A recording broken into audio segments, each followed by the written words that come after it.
una nueva estrategia para no permitir que estos grupos delincuenciales se reorganicen. Ese es el tema, Mario.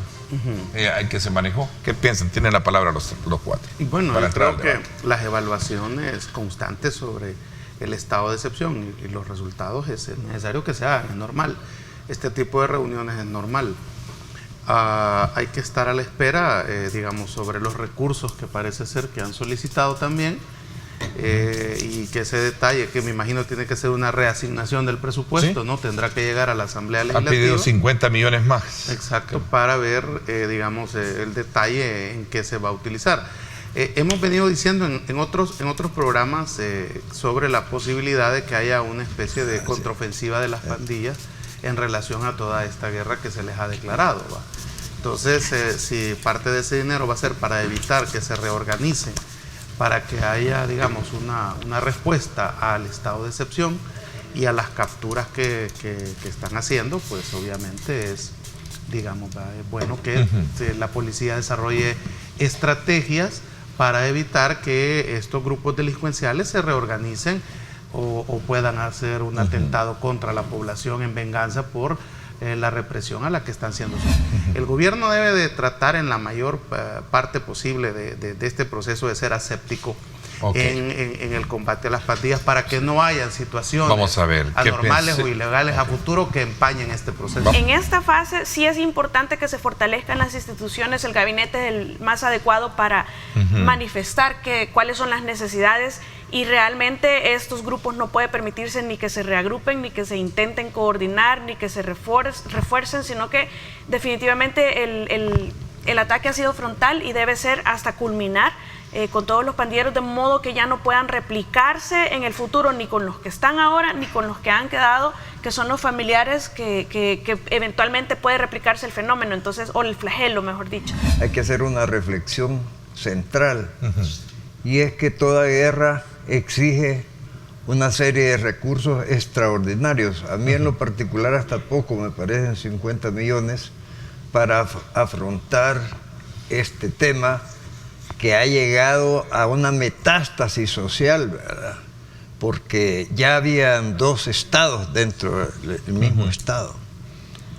Y la prueba es que todavía hay territorios que no se han podido rescatar, digamos, concretamente. Entonces, el problema es de profundas raíces en el tiempo, porque no se puede terminar esto bajo la visión de los que conocemos qué tan profundo es el problema. Este problema, para limpiarlo, creo yo que incluso sobrepasa el periodo actual administrativo. Y para mantenerlo controlado también, ¿verdad? Se va a generar, obviamente, si es que no se está generando ya, un problema a nivel de los que vivían de las extorsiones. La inflación en este país es producto de la ambición, de la avaricia y de la inconsistencia de la solidaridad humana. Es falso que los precios suban porque el mercado sube. No, si todo eso está manipulado. Y al parecer esta clase de delincuencia, no sé si es correcto el término delincuencia común, no son pandilleros, sino que son los ladrones. Sí, no, así se puede distanciar. Exactamente. Pues esto ¿no será lo mismo? No es lo mismo. Los ladrones, la delincuencia común son todos los que no son terroristas, digámoslo así, o crimen organizado. Pero había una estructura que ellos pedían permiso en esos lugares para poder robar, y le daban un porcentaje del robo a las pandillas. Entonces, hoy que no existen las pandillas, ellos están actuando, ¿verdad?, en el libre ejercicio de la profesión. No diga eso, que como spoiler aquí le va a hacer un corte y va a decir que usted los está elevando a la categoría de profesionales. Sí. Sí, es peligroso, usted sabe. Sí. Recuerde que usted es el abogado del diablo. Sí. ¿Por qué? Todavía no me ha dado poder. Porque me va a defender a mí, entonces por eso.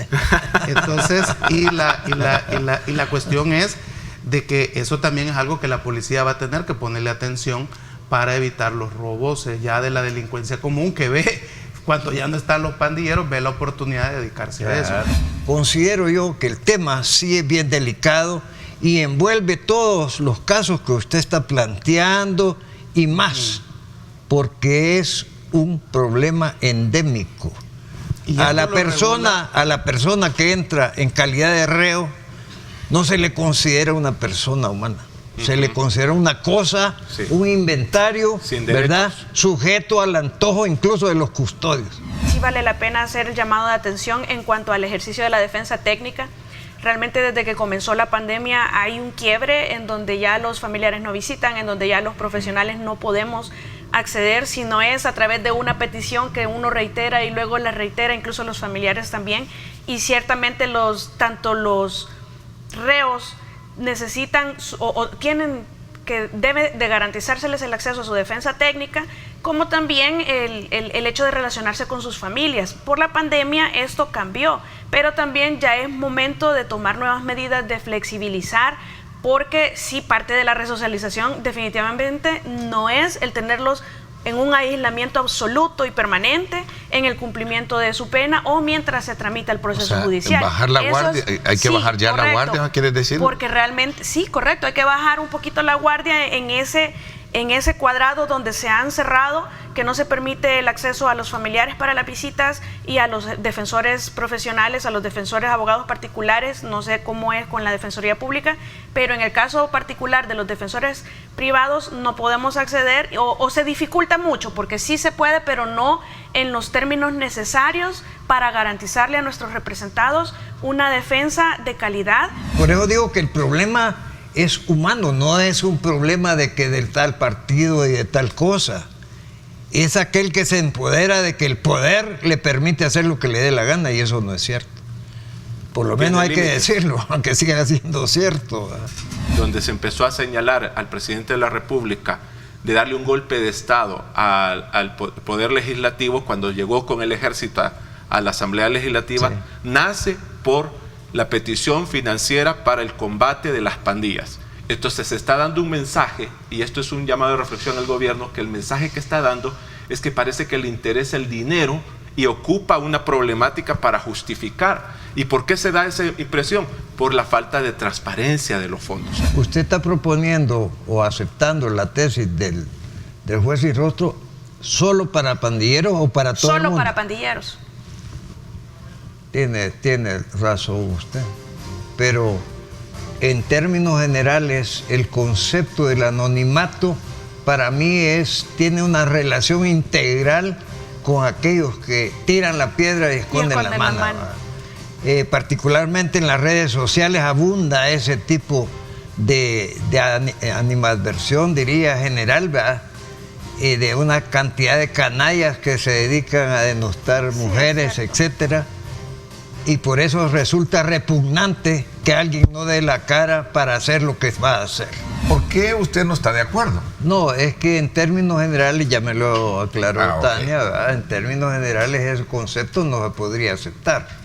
Ahora, en lo que se está haciendo es un instrumento de protección, obvio, contra unos elementos que están organizados y con antecedentes de no pensarlo dos veces para aniquilar al adversario o incluso al que no conocen, ¿verdad?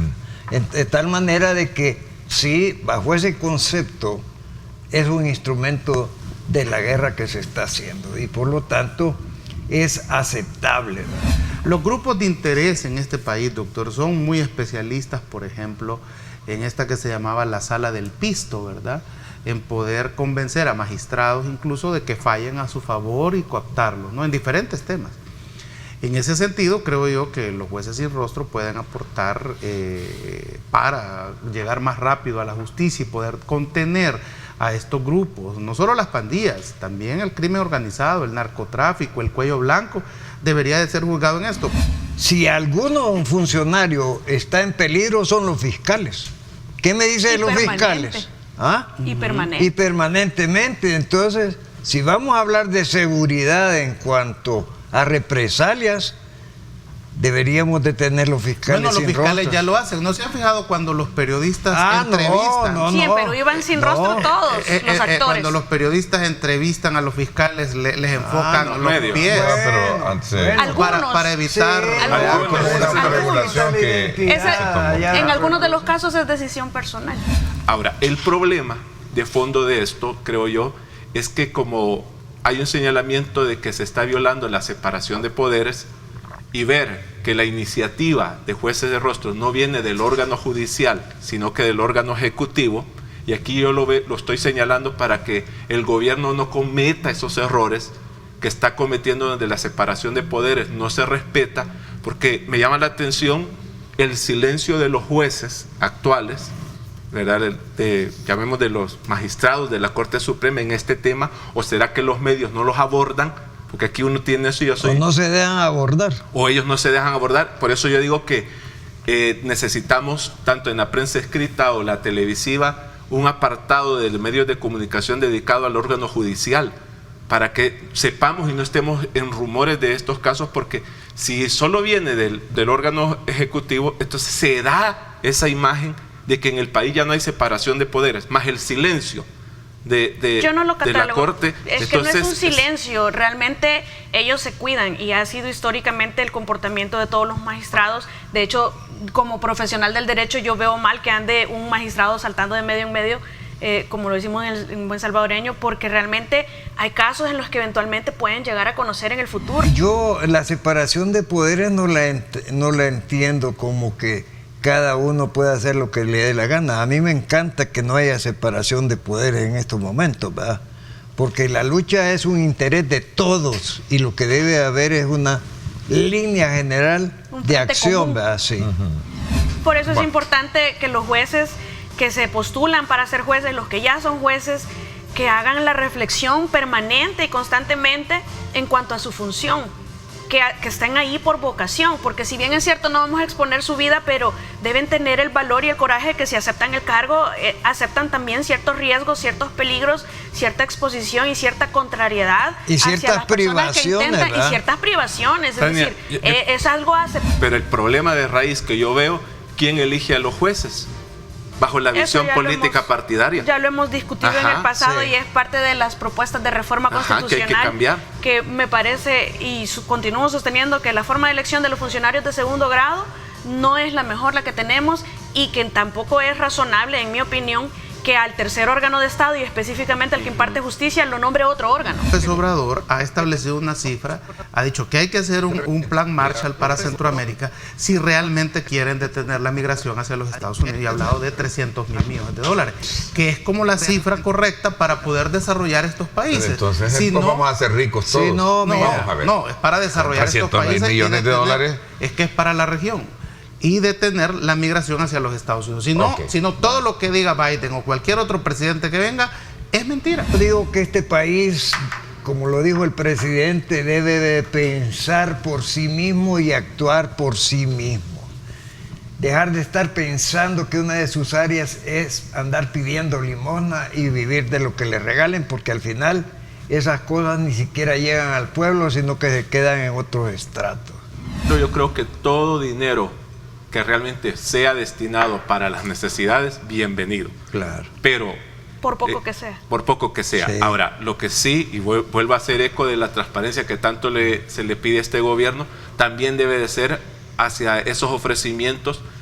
¿A quién? Porque se habla de la empresa privada que va a venir enfocado ya no al Estado, sino que es a la empresa privada. No, la empresa privada viene a invertir. La empresa privada estadounidense. No, por eso. Estadounidense. Son 10 empresas las que están comprometidas. Pero hay que ver el contexto que tenemos en El Salvador, que la ayuda de Estados Unidos, la que daba a la policía y a otras entidades, la desvió para ONG.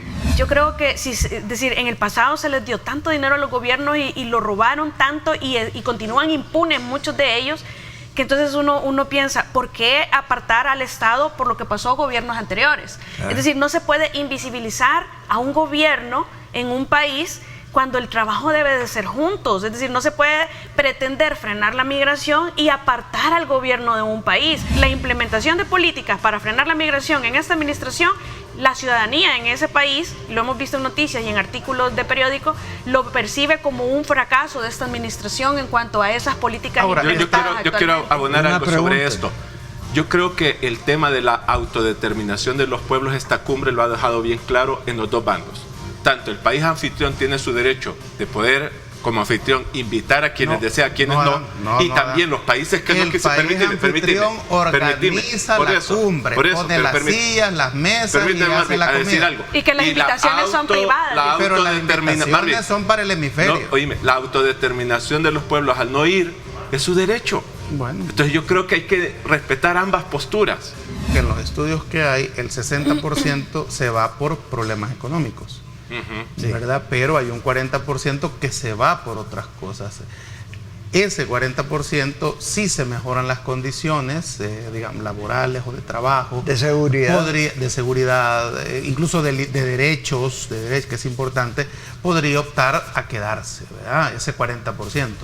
Y en ese sentido se disminuiría la migración un 40%. Pero si usted lo valora en cuanto a población, esas son pringas. Claro, exacto. Pringas, unas pringas. La desbandada de gente grande. De ahí la última que hay iba. un punto que debemos De ahí que mi ver. expresión de porquería, porque sabiendo el listado, porque yo he visto el listado de empresas. Entonces, cuando tú ves el listado de empresas que quieren venir a esta región, estás hablando que necesitas mano de obra calificada. Y El Salvador no tiene mano de obra calificada en la cantidad que la pueden necesitar estas empresas. Sí. La educación, entre comillas. Esa educación, ahí sí voy a usar yo el término personal, bien, para mí es una porquería, ¿verdad? ¿Y por qué? Porque imagínense que en este país hagan una preparación de 15 años para ser bachiller, ¿verdad? Para que usted tenga la opción de manejar una moto y repartir comida a la vista. Requisito, ser bachiller. No, hombre. Si aceptamos que son 25 años o 29 años el problema de las pandillas. ¿Cuánto dinero? Entonces, se ha ido? en 25 años estamos hablando de 100,000 millones de dólares que ha perdido el país. Entonces, si el gobierno de Estados Unidos, si la comunidad internacional, si el país quiere comenzar a resolver los problemas que generaron, digamos, esto de la desintegración familiar, la pobreza, la falta de trabajo para los jóvenes, ¿verdad? Una buena educación. Exacto. Si los robos presidenciales. Entonces estamos hablando de que se necesita, Adán, para comenzar a resolver este problema, esa cifra que ha perdido el país en estos años para comenzar a resolverlo. Revisen los programas educativos. Las computadoras que ahora tienen los niños. Revisen los programas educativos de hace 50 años y van a encontrar ahí la materia inglés. Sí. No es cosa nueva. Y antes el Canal 10 y no se recibía clases pues por Canal 10 y ahora tener la computadora a la mano. Yo creo que se pueden hacer muchas cosas. De hecho, lo hablé con el ministro de Educación y él me decía, pues estamos trabajando ya en el nuevo enfoque de la currícula. Claro, y otra cosa que es muy importante destacar es que el gobierno está proveyendo la computadora. Así es. Y eso le va a generar un nivel educativo autodidacta al país.